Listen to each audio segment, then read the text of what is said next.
Nalaglagan na naman ako. Wait lang, I think lumagpas ako. Gagalaw ako. Test ride tayo motor.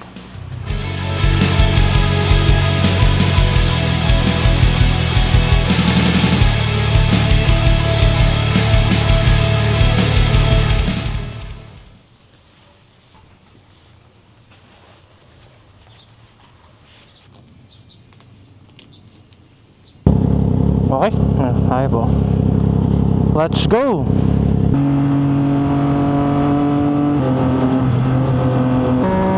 Okay, so good morning. Pumunta tayo sa Triumph BGC para mag-testing ng mga bikes. Pero there's a few bikes na interesado ko. And that would be the Speed Twin.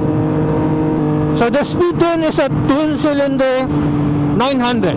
Hindi pa ako naka-experience ng twin cylinder na high displacement. So medyo curious ako doon.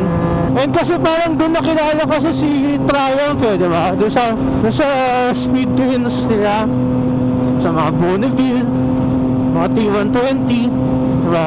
Parang yung heritage nila is nandun nakapako. So gusto ko matry yung classic na or iconic Triumph bike, diba?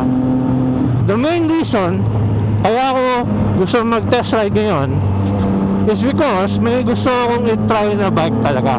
Nag-start ako sa motor, hindi ako nag-scooter, diretso ako big bike, ay ito NK. Tapos ngayon, naka-Trident. So anong common dun sa dalawa? Both are naked bikes. Normally, ang progression is sport bike. Tapos pag tumanda, naked para medyo sporty pa rin, pero the ergo is medyo mabait. And then eventually, ang endgame, dito bike ika nga, would be an adventure bike. Ganun yung usual na progression. Kaso, ako, for some reason, parang gusto ko mag-sport bike. Ngayon, nasa punto ako ng buhay ko, dami nang sumasakit sa katawan ko, pero for some reason, ang gusto kong bike na magkaroon ngayon is yung bike na mas masakit sa katawan. So we are going to Triumph BGC to try and test ride the Daytona 660. So we're going to try the Daytona. Hopefully makasingit na. Kasi yun nga, parang last minute ako nagpalista. Sana pwede. Ano kaya itong gamit ni sir? What is this? It's a BMW. Pero yun nga, that is the plan for today. Hopefully I have fun. Hopefully hindi ko siya magustuhan kasi gastos na naman yun. No, but seriously, I'm genuinely curious. And kung pwede lang din, I want to try the other bikes din. Ha! Hindi binasa. Yun lang. Thank you po.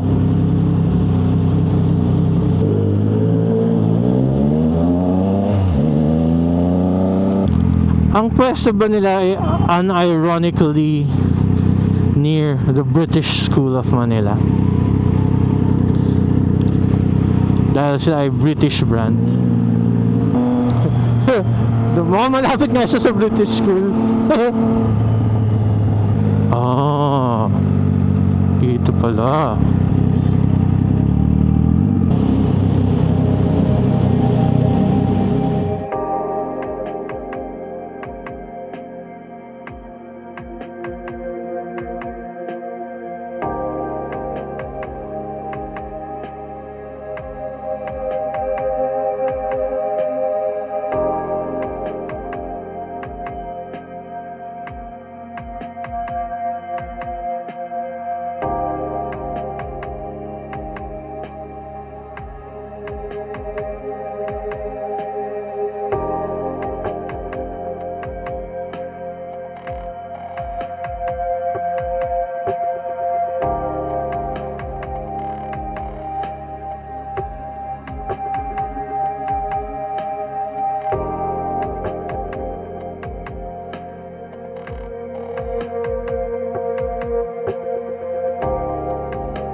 So, we're headed sa ating test ride.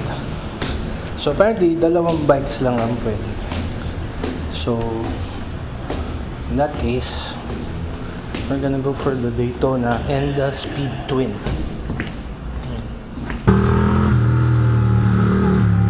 The grunt of an inline 2. Iba din. And then kakaliwa na tayo dito.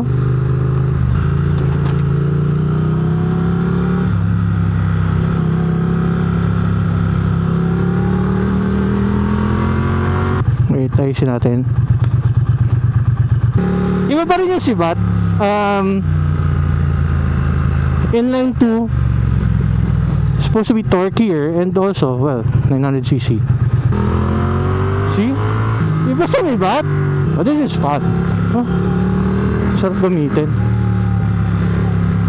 Imagine having a bike that is this comfortable, pero may alis, may sibat, diba? The brakes are powerful. Ano bang preno nito? Saya rin pala na ito. Gets ko na siya. I get the appeal. Dito naman tayo sa kanan. Pwede ba kumanan dito? Sir, pwede ba kumanan dito? Kahit pula? Okay lang. Ayan. Thank you.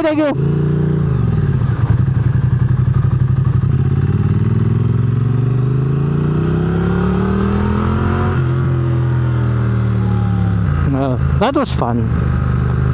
Okay din. Yun.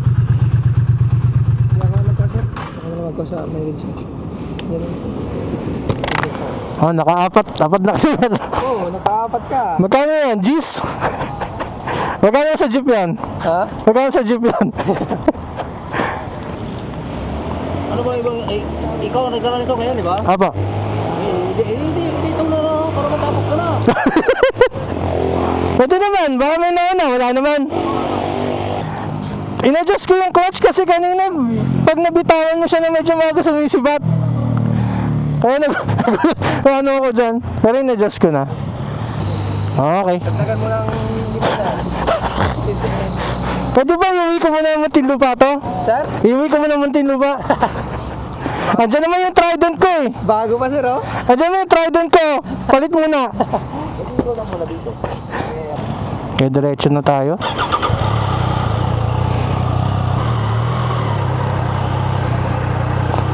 So this is more a test of sport bike ergonomics kaysa sa actual na testing ng bike. So kakasabi ko lang, this is more of a test of the ergonomics of the bike rather than the bike. I mean, ergonomics pagdating sa akin, sa sitting position ko, sa tindig ko. Ang tanong is, kaya ba ng katawan?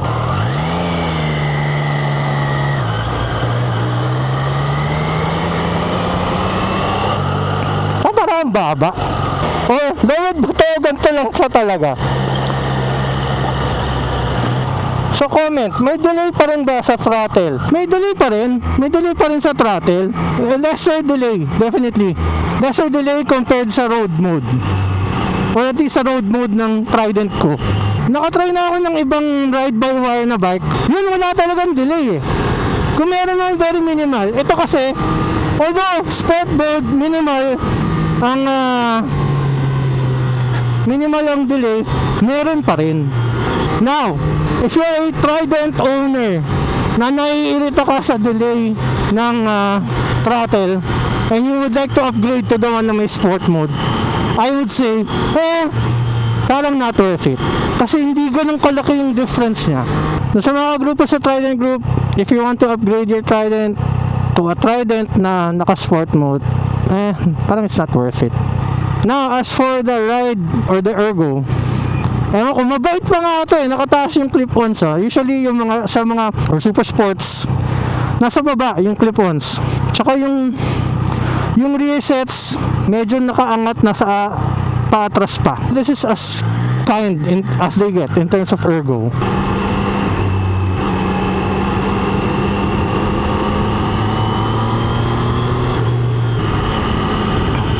Kung ibababa ako, wala. Hindi talaga. Sagad na to, oh. Wala pa rin wind protection. Ganda, sana makatry tayo nito yung medyo mas mahaba, no? Hopefully, makaranas tayo ng medyo mahabang experience with the Daytona. Kasi pwede siya eh. Looks wise, bet ko talaga yung itsura niya eh. It's just that na talagang yung ergo is parang medyo ko. Wait lang, I think lumagpas ako. Gago, lumagpas ako. Wait lang. Mali. Lumagpas ako. Naku.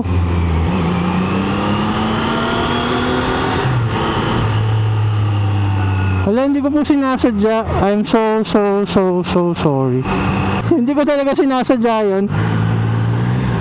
Sumobra ako. Okay. So, ayan na. Medyo sumasakit na yung wrist ko. I guess sport bike things. Ito na. So, I'm so sorry. It was not my intention.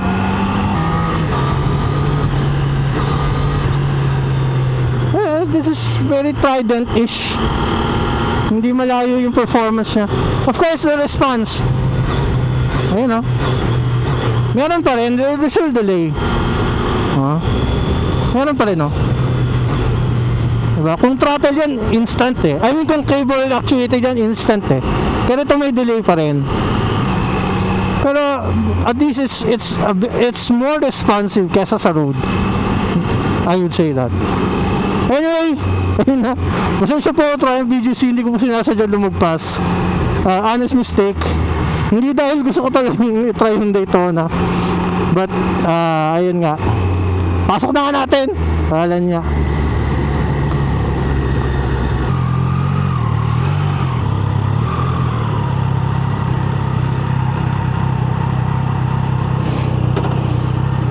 Sir. Ay, sorry. Wala, sir. 30. Dagdag ka talaga, sir. Lumagpas nga ako. Even eh. Sir. Sobrang nag-enjoy ako sa Daytona. Lumagpas ako. Kaya pa sabi ko, parang pangatlong ikot na yun. Hindi, sabi ko, asan na yung likuan? Kalawahan na to. Parang ang baba ng Daytona, ano?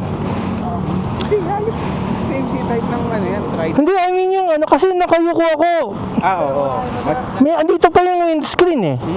dahil sa sitting position niya, Oo. yung sa bala, Hindi, di rin siya sakit. diyan mo naramdaman. Oo. Pero sa umpisa lang yan, mas makakasanayan mo rin. Pero in terms of power, hindi ako masyadong nanibago kasi naka-Trident ako eh. Oo, same. Ang nagulat ako doon sa Speed Twin. I had to remind myself na 900cc to. Kasi biglang power. Oh, biglang sumibat eh. Medyo nabitawan ko ng maaga yung clutch. So parang... Sa umpisa, friendly siya. Light, bago, oh, yun nga. Power. Pero pag pinihit mo siya, oh. sisibat yun. Pero I just wanted to try the Daytona nga. Kasi parang ko siya eh. Parang frustration ko siya. Na alam ko sa sarili ko, masakit sa katawan. Kaya nag-Trident ako. Actually, sir, tinry ko rin yan noon. Nagpa-breakfast ride daw sa Batangas. Ayun ang ginamit ko. Andun ako! Sa log house? Oo, lagi. Andun ako! Ako na gano'n. Yung pa-uwi, naramdaman ko na.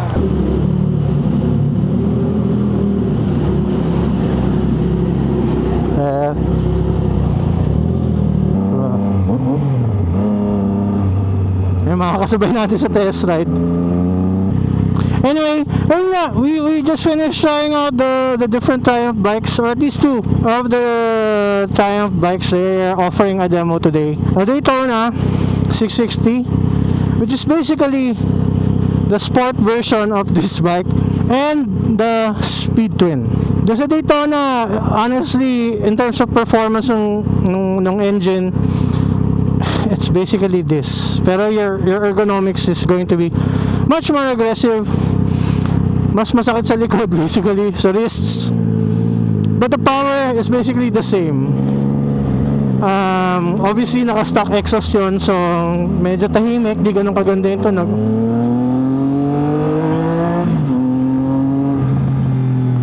But we also tried the Speed Twin 900.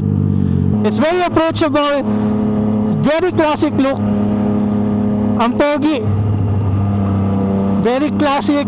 It's the very iconic Triumph silhouette, di ba? Yun yung Triumph eh. Pag sinabi mo Triumph, yun eh. Di ba? So overall, masaya experience, no? But now it's time to go home kasi makulimlim. Sana hindi naman umulan, no? Hopefully makapag-test pa tayo ng ibang bikes in the future. Anyway, in the future sana makapag-test pa tayo ng ibang bikes. But maganda experience natin with Triumph. Friendly yung staff, kahit yung mga guards nila, very approachable. Siyempre mga ganun kasi mga experience yun na natatandaan mo eh, diba? Pag sinungitan ka ng isa sa mga yun, siyempre markado ka agad, diba? But ito, they were very friendly, very approachable, very welcoming, diba? O nakakatawa. Anong bike yun? Pogi din, no? Anyway, thank you sa pagsama. Hopefully makapag-test pa tayo ng ibang bikes in the future, diba?